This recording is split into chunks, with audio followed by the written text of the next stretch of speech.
whatever it is that's holding you back, is that really what's really holding you back? Or is it something else, that you're kind of like too afraid to really say the truth? Sometimes we may think something and we may mask it as something else, because we're just emotionally too attached to what the real problem actually is. So I'm going to tell you my story of my journey in just life in general, right? So I've done a lot of things in my life, a lot of things good, and I've done some other things that are kind of questionable. So we're going to talk about the questionable stuff, all right? First, because, some people just don't like to talk about that stuff. They be like, oh, it never happened. I'm like, nah, it happened. Malaya says, I don't know how, or am I doing this right? Okay, so let's talk about it. I often ask myself that question as well. But the question itself, which is, am I doing it right? And I don't know how, it goes a lot deeper. It goes to a place of, where is my self-worthiness? Where is my value? What it is that I think about myself, right? Because if you think highly of yourself, right, and you put yourself first and you're confident in your ability, then you wouldn't care if you're doing it right or not, because you would know that no matter what you're doing, there's value in it and there's a lesson for you to learn, because you're always going to win anyway. So let's get Malaya on here. I'm going to add you, Malaya. Why don't you send me a, let's see. Can I do that? Can I add her that way? I'm going to try to add you. Yeah, to be on camera. I don't know if you're available. You're typing, but that don't mean that your camera ready. So let's see. So you're watching The Jackie Jackson. I am a full-time real estate investor. So I invest in real estate. My specialty is single family homes. And I also teach people to invest in real estate as well. Oh, yay. How are you? Invest in real estate as well without using their personal credit, without using their family savings or risking their family savings, or having to borrow money from a bank. So those no money down strategies that you see all the time, those late night infomercials, that kind of thing.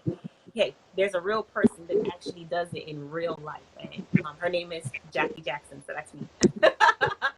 Hello, Malaya. Hey, How are you? I'm awesome. I'm having a fantastic day. Can you hear me well? I can hear you well. Right. Yes, I can hear you well. Can I tell you how much I love your hair? Every time I see you, I'd be like, I love your hair.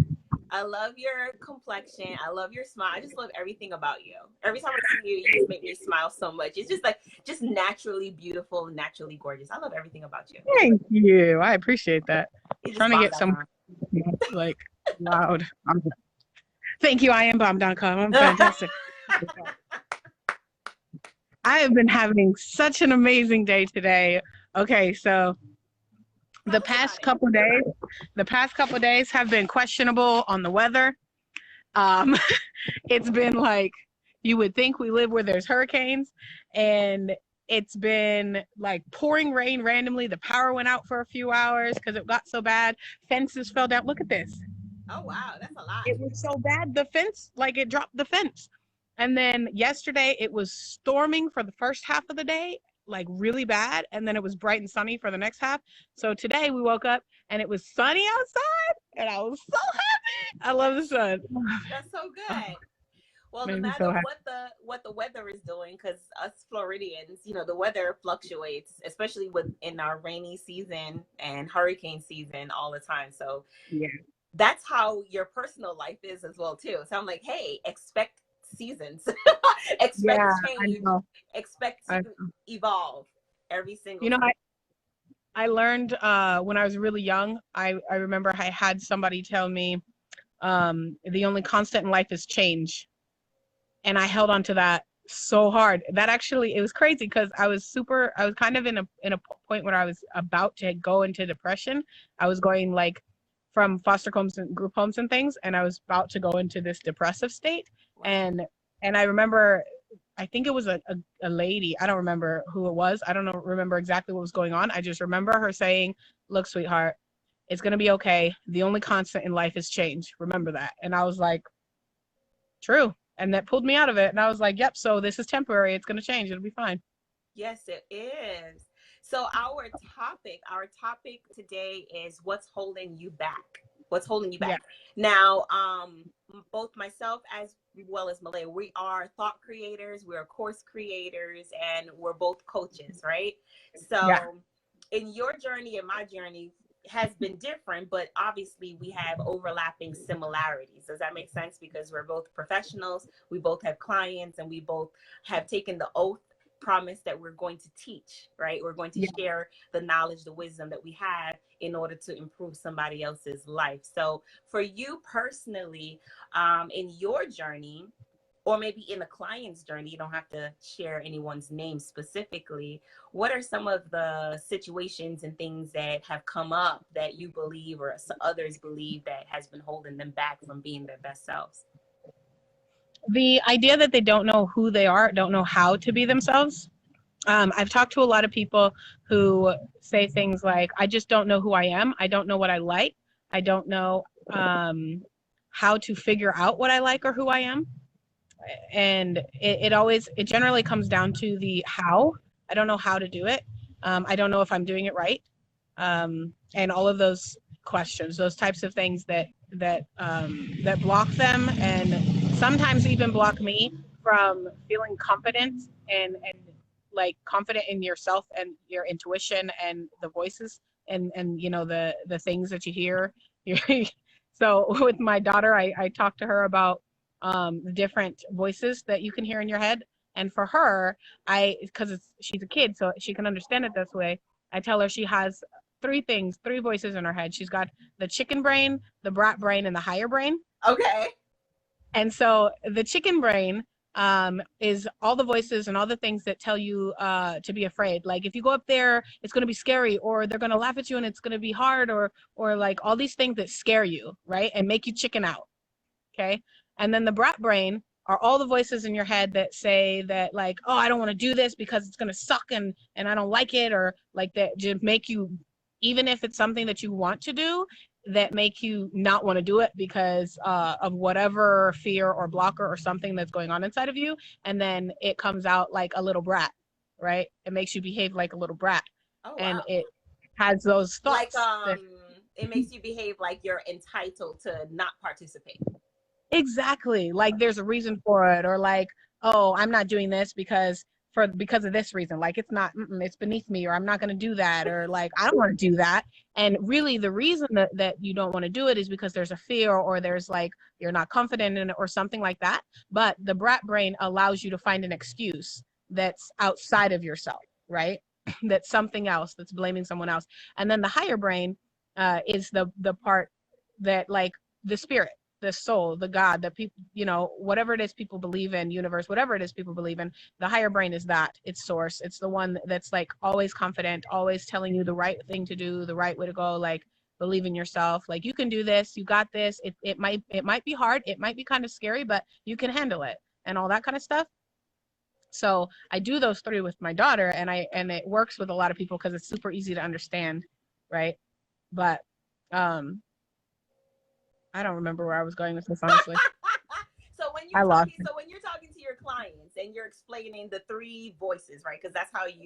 you choose to explain it to them as their life coach. What are they leaning towards when, what is their understanding of that? Why they feel stuck? Why they feel like they can't go forward and they don't know what to do? Because to me, there was a time in my life as well where I felt like an imposter. I felt like I wasn't performing at my maximum because I was not being my authentic self. And because I Mhm. had practiced so well in being what I wasn't, I did not know how to actually be who I am Mhm. until I began to make a cognitive decision to be authentic, to stop pretending, to stop, you know, going along with the flow, to stop trying to keep up with the Joneses, stop trying to look richer than I was, stop trying to, you know, impress or, you know, mask it as I want to put my best foot forward. You know, we say that all the time, right? But yes, I can't go outside without lipstick or makeup or something like that. You know what I'm saying? So I like lipstick and makeup, which is fine. There's nothing wrong with that. I am a makeup kind of girl, but then I had to think to myself, like, am I doing this because this just makes me feel good? Or am I doing it because it's a part of an insecurity that I'm masking with the behavior? All right. So I'm putting it out there like that. That's real talk, people. You won't hear women talk about this kind of stuff all the time, but I want to talk about it because I know that whoever is listening, whoever is watching right now, it is helping somebody. All right. So being your authentic self takes so much courage. It takes so much conviction. And that's the part that people don't want to experience because it's uncomfortable. Plus, if you are your authentic self, the way how you are designed to be. So say, for example, you're currently a VP executive in your job, right? Whatever it is in your profession, but you know that your heart's desire is to paint and you were supposed to be a painter. You know, you want to paint. And you're like, oh God, I hate this job. Like, you know, this is just really not where my heart is. I just really want to paint. And I really want to create beauty in the world. Okay. But I don't know how to tell my family and the people around me that I don't want to do this job anymore. I don't like we studied like 15 years. Right. I don't want to do this. You know, and everyone else is looking at me crazy like, oh my gosh, are you serious? You don't have no problems, bruh. You know, you got this great position, this great life, and you're like, yeah, but I'm unhappy where I am. I really want to paint, and I really believe that that's my authentic self because that's what I really want to do. So I know that you come across people like who have those types of challenges, and they talk to you about it. So what do you say to them there? Well, so there's a couple things. One, I have an online course that actually breaks that down. So my online course goes through the whole process of finding out who you actually are, because like you said, a lot of times we wake up to ourselves every day, right? So we know who we physically are in the world and who we're being in the present, who we're presenting ourselves to be. But we don't necessarily always know who we are deep inside. We might have like an intuition, an inkling, and that's generally the higher self. But a lot of times we don't allow ourselves to actually hear that or listen to it, or we hear it and we're like, no, that's not true. And that's where the brains come in, the brat brain and the chicken brain, because those two will give you all the excuses you could possibly think of to tell you why not to listen to your higher brain, why that one's wrong, why that one should be ignored. And the higher brain is the one, or your higher sense, the God in you, that's the one that is telling you, like, this is you, like, this is who you are, this is what you need to do, this is where you need to reach. And the other voices, the other two like thoughts or characters in your mind that you create, keep you held back from that. So the course that I created, it's an online course, and I do one-on-one coaching with it, but the course I created goes through that process. It teaches you how to really find out who you are, what you like, what you're interested in, like the blueprint for your life, what you value, what you need, what rules you have for yourself, because we all have different rules. Like, there's you and me, we've got different rules. There's things that fly with me that will not fly with you, and vice versa. You know what I mean? Let's talk about these rules for a second, because these rules don't have to be rational, by the way. They don't. No, they definitely don't. No. Absolutely not.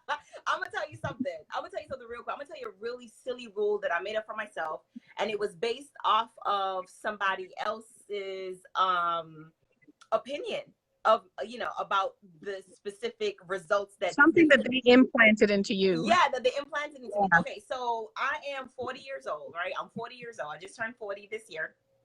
And in the last 48 months of my life, right? So the last 2 years is when I actually decided that I was going to wear lipstick. How silly is that? Okay, so I would only wear lip gloss and anything that was like kind of sheer or nude or natural looking, because my mom told me that I love her. I love her so much. But she told me, or she instilled in me, that if you wear red lipstick or red nail polish or anything that was like red or pink Oh or like no. loud or too um Too much. bold, Too big. Too yes, bold. that you were gonna be perceived as like a lady of the night, like you was gonna be perceived as like this, like this hooker. And I never Uh-huh. wanted that. I was like, no, I can't wear color. I could wear makeup, but it has to always be soft. It has to always be natural. It has to always be, without any color, just really bland, so that I would blend in, because I don't want to be Yeah. perceived as something else, right? And Right. then one day I'm at like the beauty counter somewhere, and then the lady says, "Hey, you want to try this on?" And I was like, "No, I can't try this on." She was like, "You don't wear color, like, honey, honey, What are you doing? Where have you what are been? you doing with your life?" And I was like, Right. I don't know why. I don't know why I don't do, I don't know. And she was like, "Try this on." And then I tried it on, and I looked in the mirror, and I was like, hot damn. Yes. I was like, I've Yes. been wasting my entire life on lip gloss, you know what I'm saying? Like on chapstick. And I was like, oh my Right. God. So, from that point forward, that was one of the rules that I decided to do away with and break in my life. And how many of us create these rules because we received a seed that was planted into us, that took root, that doesn't apply to our lives, nor does it benefit us, nor does it increase us in any way. It actually takes away, from who we are in our own personal self-expression. So anyway, I just had to put that out there. So break them. Yeah, no. Yeah, that's super serious. And that's part of the big thing that we cover, because it's like there's so many things that we're taught and that are implanted into us that aren't true for us, that we don't even know where they came from.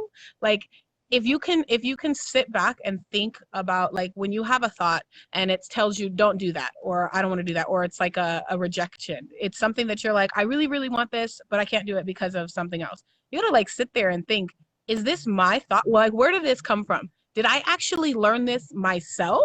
Mm-hmm. Did I experience this myself, or did somebody else teach me this? Did somebody else tell me this? Did I see this from the world somewhere and pick it up somewhere? Or is it something I actually physically experienced and learned? Because I had the same thing. I have people tell me, like, the red thing, you'll be the lady of the night or whatever. I heard that. I get it. And You here's heard the that big too? Oh yeah, I know exactly what you're talking about when you said that. Yes, girl. And here's the thing for me. I've always been told that I'm too much. I'm still told that I'm too much. Like, that I'm extra. I get that all the time. You're so extra. You're too much. You've got way too much energy. Like, how do you have this much energy? What is wrong with you? And I'm like, for a while, honestly, when I was younger, I allowed it to smash me down and like put me into a box, just like you did. Just like I took it in, and I was like, okay, I'm too much. So I've got to blend in more. I've got to calm down. I've got to dim myself. I can't be this big. I can't be this bright. I can't be this excitable all the time. You know what I mean? So I started to do that. But then what happens is, you can do that for a short period of time, right? But after a while, it weighs really heavily on you, and anxiety starts to happen, and like that's how you develop depression and panic attacks and anxiety and PTSD and all kinds of stuff. And it's not healthy and it's not helpful. And after a while, you're living a life that doesn't seem like it belongs to you. You're living a life and you're looking like it's like you're looking at somebody on TV. It's like you're watching somebody else's life when you wake up every morning, and you dread waking up. You get up in the morning and you're like, God, oh man, I gotta do this again. Like, Yes. you're dreading the day because you know deep down in your heart that it's not your life that you're living Absolutely. somebody else's life to try to save face and make everyone else happy. So And true. it sucks, and it gets to the point that like people get so lost in it that they don't know how to hear their voice anymore, because they're, like you said, they practice for so long ignoring it, or practice for so long distrusting it, that they don't realize that that voice that they're hearing, that they keep discarding and distrusting and saying no, that can't be, is really their intuition and their God inside of them, and their voice, their spirit telling them, like, this is what you need to be doing. And Exactly. if you just grab it, just do it, just try it, just see what happens. in my journey of my becoming and being who I am designed to be, as Jeremiah 1:5 states, I knew you before you were in the womb. I've already set you apart. You know, anyone can go and look at that scripture, and I'm paraphrasing. But you were already chosen. We all were chosen to be specific and to fulfill a purpose in the world, right? So that purpose still needs to be fulfilled regardless if you enact on it or not. Does that make sense? It just goes Yeah. undone. It doesn't mean that you weren't chosen. You were already chosen. You just chose not to perform in your purpose, and that's fine. So here's the funny part about it. I just want to just address some of the comments here, because this is really good. People are really responding. Yeah, they're doing some great stuff in here. So I'm going to share some of the comments real quick. So I have one gentleman, Bruce. Bruce says, my mom was right, and I bet your lips are prettier naturally. His feelings only. Guess what, Bruce? I'm so happy for your opinion, but that is what it is. It's just an opinion. And if I live my life over everybody's opinion, I'd be a nun. All right. And that's not what I'm doing. Oh my gosh, girl, real quick. So I don't know if I told you, but you know how you said you love my hair? Yes. I had a guy one time, an older gentleman from Europe, tell me, you should never wear your hair like that. Guys don't like it. Oh, I okay. was like, oh, well, that's cool. Lucky for me, I don't care. Because I love it. So, because he gonna speak for all, like $7 right. billion, billion males or whatever. Not only that, but even if you do, here's the thing: if I wake up and it makes me happy, then it makes me happy. So wearing your ponytail. Yep. I think I had my hair down. Actually, I think it was down and it was big and curly. Yeah. But so we have Shelly's on the line. What's up, Shelly? Give Shelly some love here. So Shelly says, "Oh my OMG, yes." But that is exactly why I started wearing red lipstick. Both my mother and her ex-husband used to say the same thing about hot pink and, her signature color. And she decided to take her life back. Girl, snatch your life right now. Get it. Snatch your life. And you know what? I just want to just put this disclaimer out there. So my mom is 64. We just celebrated her 64th birthday. And we went out and we went shopping together. And I just want everybody to know, my mom, she getting shorts. I was like, are you showing leg, ma'am? Is that what we doing today? And she was like, yes, honey, I'm 64. I done spent all this time. She's like, I'm going to do what I want now. That much time left. My mom was getting it. Okay. So she herself has evolved as well, too, in her own personal desires. So let's see who else is out here, too. So Trayvon says, I've done that and had to make the same decision not to dim my shine. That goes back to what you were saying, and be exuberant just because he didn't want to intimidate. He didn't want to intimidate other people, right? Or feel like other people are being intimidated by him. So that's pretty dope. And there comes a time in your life where you have to make a decision. And that's what it is. It's all about a decision. Decide who you want to be. Decide what you want to do. Decide that you are more than enough. Decide that you are great. Decide that you was meant to be. Decide that you are special. Decide on your faith. Decide on your salvation. Everything decide that it is okay for you to shine, and your shine does not dim anyone else's light. No. And it never will. It never will. And anyone who has an issue with that, it's because within themselves, within their selves, they are the ones that have the insecurity. It's not you. They are trying to cast their insecurities on you to make themselves feel better about themselves. Okay. So that's how that really, really works right there. So if we want to talk real talk, that's what's going on. Okay. Let me see if there's any additional comments out here. So Bruce says, LOL. Love you, Bruce, but I ain't changing the red. All right. And Shelly says, preach. You better preach today. We talking some good stuff. Good stuff today is what we talking about.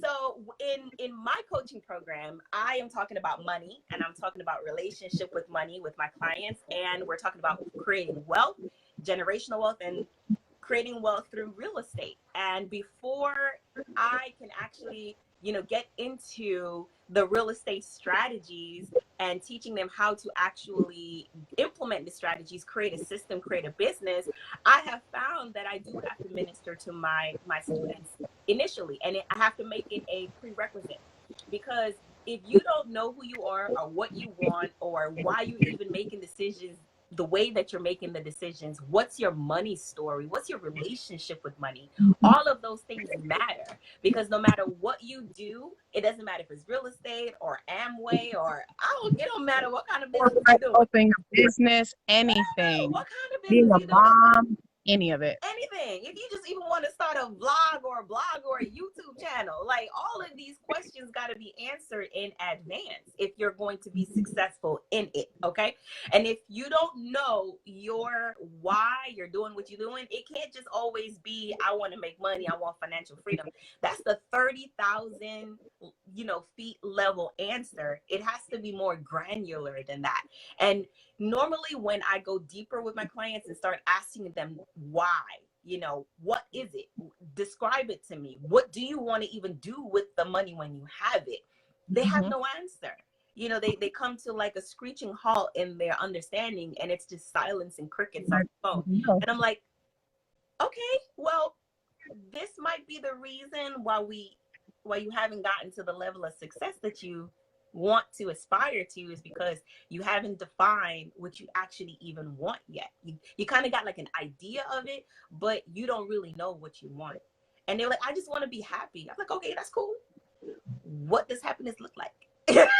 What is that? Yeah, that's another thing that we cover in my course, in the online course. So we cover the self, who you actually are, building your confidence, and like you said, your courage to actually be who you are. I actually go through like tools and tips and give you strategies and formulas to build your confidence to get there. But then also, like, after you build your confidence and all of that, you have to know, like, what are you doing? Why are you doing it? Why are Like, you doing it? what is your actual success? Like, what does success actually mean to you? Because I noticed, what I found out and I noticed is that we have this idea of what success is supposed to be based on what society says success is, right? But success is not universal. It's not one dimensional. Like, there are people in third world countries who feel successful and are happy because they have families that are healthy. You know what I mean? So their personal vision of success is health, literal physical health, and having like food for their house. Whereas somebody else's idea of success could be millions of dollars, and another person's idea of success could be having their child look at them and say, I love you. I want to be just like you when I get older. You That's know what I so mean? good. Like, Defining success for yourself. And I do yeah. that with my clients as well too, before we even start talking about the strategies of real estate. And we have a boot camp that's actually coming up September 20th to the 22nd, 3-day boot camp.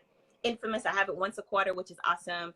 You can go to cashflowyourlife.com/realtor, and you can sign up for the boot camp right there. It's a 3-day boot camp where I'm teaching all of the strategies, and then we go out on the third day to look at properties and gel all of what you learned in the classroom setting together and make it a complete holistic, hands-on, practical application of what you learned. So go to cashflowyourlife.com/realtor, and then you can enroll in that right now. So that's going to be happening in Melbourne, Florida. Now, I just want to look at one comment here, and this one is really good from Josh. Josh put some really profound stuff on right here, so I want to let him know. I want to let everybody know. All right, so this is what Josh wrote. Other people's opinion or influence can be paralyzing. All right. Then he also wrote, sometimes you have to take a step back and evaluate, even if you feel you have a hold on things. Don't let others live your life, and you need to live it for you. Oh man, I could not have said it better, Josh. Thank you so Yeah. much for participating and writing your comment. That was extremely profound. It's a gentle reminder that you only got one. Now, here's the thing. When I find that people really take control and start making decisions in their life, and it's so ironic, it has to be like something catastrophic change in their life.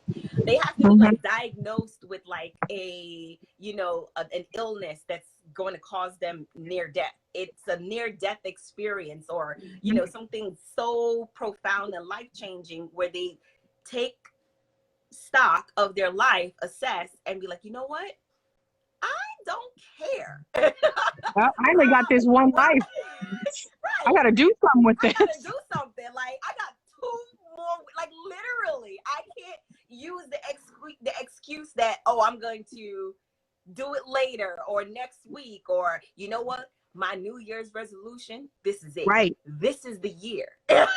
When you Right. are faced with 2020 is my year. yeah, when you're faced with like extinction, like literally when you're faced with the possibility of extinction, you are not going to be here anymore. Your priorities start lining up like whoop, like soldiers. Okay, you ain't Yep. thinking about nothing else but listen. I don't got time.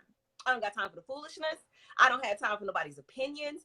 Yep. I literally don't have time. I'm going forward, going hard. But the question that I have, which is so mind-boggling, is why does it take that much? Why? Why do we not just start out that why? I know it is a hard one, but here's the thing. Society teaches us kind of that's how it's supposed to be. Society teaches us that we are supposed to put ourselves on the back burner and that we're supposed to live life for other people. So it makes it like we've got all this time and we have to blend in and we have to do things that we don't like. And, you know, have you ever heard people say, like, you get a job and if you don't like it, you just have to suck it up, you know, just deal with it. It's fine. I hate that. I cannot stand it. I hate it when people do that.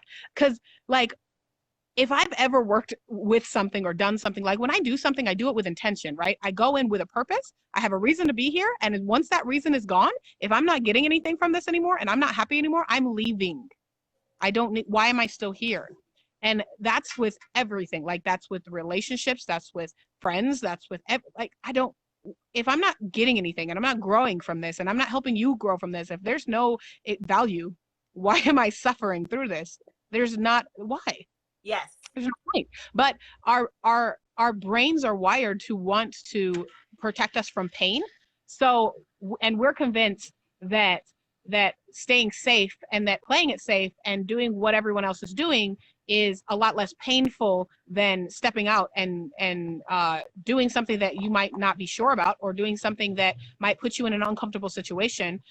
So that's why we do it, because we really have been convinced, we've convinced ourselves and other people have convinced us that it's safer to just kind of sit back and let life go and let it happen how it happens and just kind of like float with it versus jumping out and doing something about life and actually taking control and taking like stock in your life and doing something with it, even if it's uncomfortable. Because we don't think about, we know death is inevitable, right? But we don't think about how fragile our lives actually are and how quickly it can happen until something so painful happens that's like right in your face, like, this can end tomorrow.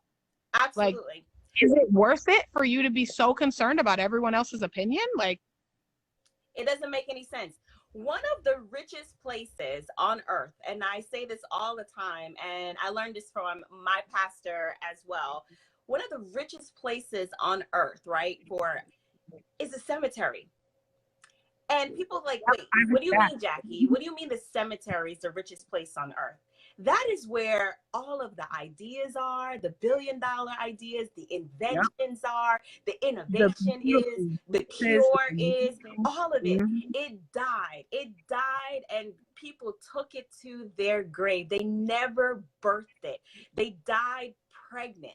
They died pregnant with innovation. They died pregnant with Pulitzer Prizes. They died pregnant with like ideas of how to find, you know, agriculture and grow out agriculture on Jupiter. Like, I don't even, it's mind-boggling how much wealth is inside us. Infinite wealth is inside us that we never have the courage to actually bring out into the natural world that we live in. How to actually implement all of that talent, all of that gifts that we were given, because we're too afraid. And a matter of fact, I actually think that it's not so much a fear of being too afraid of ridicule or judgment or being afraid of actually having to be responsible for, you know, someone else. I actually think that most people have a fear. It boils down to one thing, a fear of actually being right. Hot dang. What if I am a superstar, damn it? What if I am major? Like, what if Right. I am the best at Can everything I that I'm handle supposed it? to be? Yeah, and I own it. Like, what does that mean?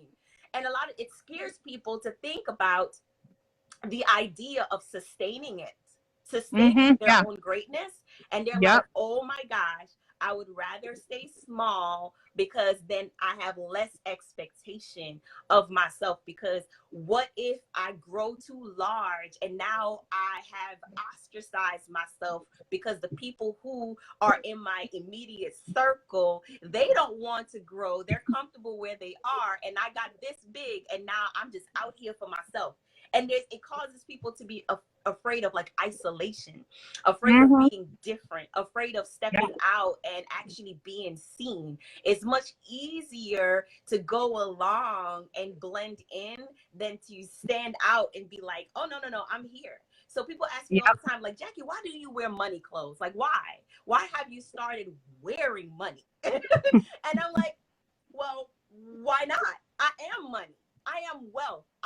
Me, not wealthy. I'm not wealthy. I am wealth. I am the wealth. I'm the money bag.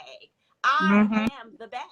So when you see me, your first impression is like, oh, that woman is wealth. Period. Yep. Period. It is all on her.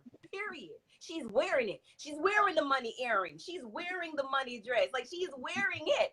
And when I open my mouth and I speak wealth. Period. There's nothing else for us to talk about other than health, wealth, and prosperity. I don't want nothing else. We don't have no other conversation unless it's a conversation that's meant to expand the kingdom. Nothing else. We don't got nothing else to talk about. Period. With the T. Period. Period. Nothing. With the No T. more. Yeah. Yeah. Right. When I die, when my body says, okay, Jackie, it's done. We don't got nothing else to give. I want to die empty, literally empty, exhausted, used up, and finished. Right? That's it. Mm-hmm. I left it. I left everything right here on the ground. I left it all. I gave Everything it got. my Yep. all. Right? There won't even be a need for a tombstone for me. The legacy, that legacy that people think about, that legacy, like, oh, I want to leave a legacy for my kids. Most people think about it like in a monetary type of concept, but I don't want a monetary concept. That's part of that journey. That's part of that journey, and that is my objective, to leave that. But when people think about me, no tombstone is going to be necessary, because my legacy of who I am and what I did, and the wise ideas, and the everything that I gave in this earth, that type of conviction. You got to have that type of desire that you want to be remembered. You want to be remembered for giving and providing and investing and everything like that. It's just the idea of it. There are so many people right now that we still talk about in history because they left it all right here on the floor. That's it. They just left it. They gave everything. Everyone that we admire so much. You know, the Martin Luther Kings, the Malcolm X's, you know, the Andrew, what is it? Carnegie, all of those, the Rockefeller, it don't even matter who it is. Like, we gave the Bustamantes. I could go on and on. Jesus, golly, Jesus himself. We still talking about Jesus, all right? That's my whole point. Leaving the legacy is so important. That's what you should be focused on, is basically leaving the legacy behind. That's it. What do you want to be known for? What do you want to be known for in your lifetime? Or is people going to have a roadmap, a Google map to find your grave because you was left in a lost and found? I mean, seriously, seriously, that's a real thing, y'all. It's a real thing.